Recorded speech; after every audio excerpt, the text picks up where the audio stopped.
guys, it's Kevin again, and in this video, since the year 2012 just ended, I thought I would do my top 10 best films of 2012. Now, this was not easy. I'm going to tell you that right now. This was not easy because, the reason this was not easy was because there were a lot of really good films in 2012. So because of that, I have 4 honorable mentions that I was going to include, but making this, I'm thinking, that's too much. These are basically like 14, 13, 12, and 11.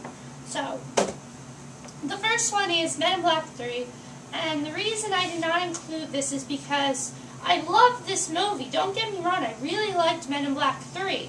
The reason I don't have it is because it just didn't fit with my other movies. I couldn't figure out where I wanted this. So, but it does have great plot twists, and it is a really good movie. So, Men in Black 3 is an honorable mention. Another one is Ice Age Continental Drift, which a lot of people did not like. I really liked this movie. I don't know why people didn't like it.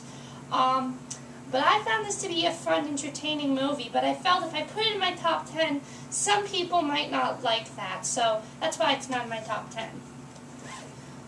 The next one is Madagascar 3, Europe's Most Wanted. Now this one, this is the only one that I'm kind of like, ugh. The last 2 were the ones I'm just like, oh no, I gotta include these.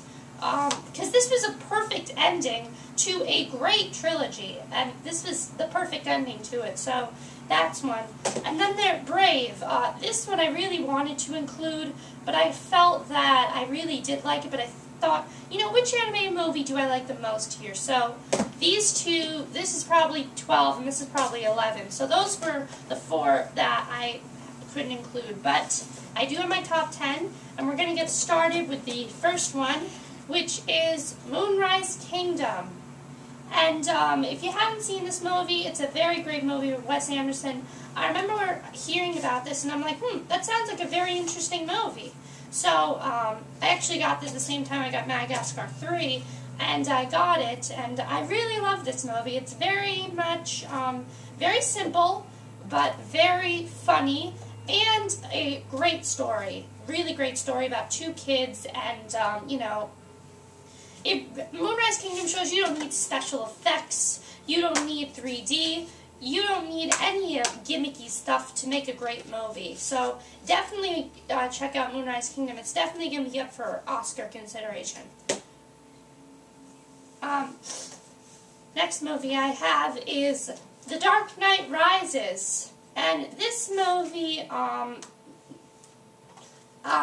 put it at number 9 because I loved all 3 of the superhero movies, but this one had great plot twists and everything, so that's why it gets number 9, but out of the 3, this is probably my least favorite. Now, I know I'm going to get a lot of hate for that, but it's true, this is my least favorite. I'm not the hugest Batman fan, I am going to tell you that. I'm not the hugest Batman fan. Like, I like Batman Forever. That one was probably my favorite. And then this one, but this one is now my favorite. It was a good ending to a trilogy. I hadn't seen the other 2 movies, so I mean, yeah. Coming in at number 8, we have a movie that a lot of people disliked. And I can't figure out why. Joyful Noise. I loved this movie, I have to say.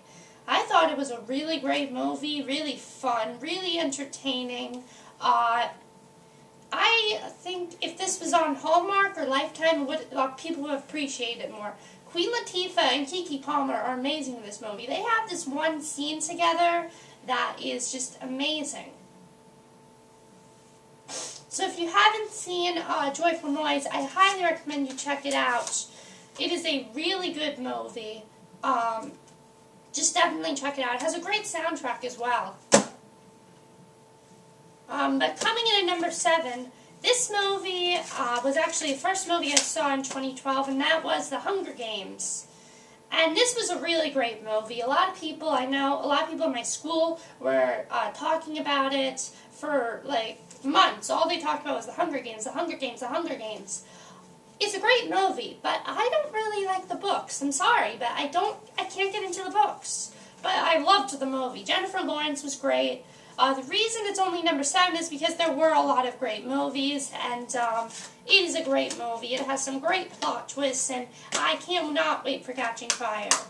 definitely check that out. So Hunger Games gets number 7. Number 6 is probably the funniest movie of the year, Diary of a Wimpy Kid, Dog Days. Now, I'm sure there were a lot of other funny movies, but out of all the funny movies I saw, this is the funniest one. This is the best of the series. It has some great comedy, some hilarious parts. Excuse me. The phone is ringing. Hold on a minute.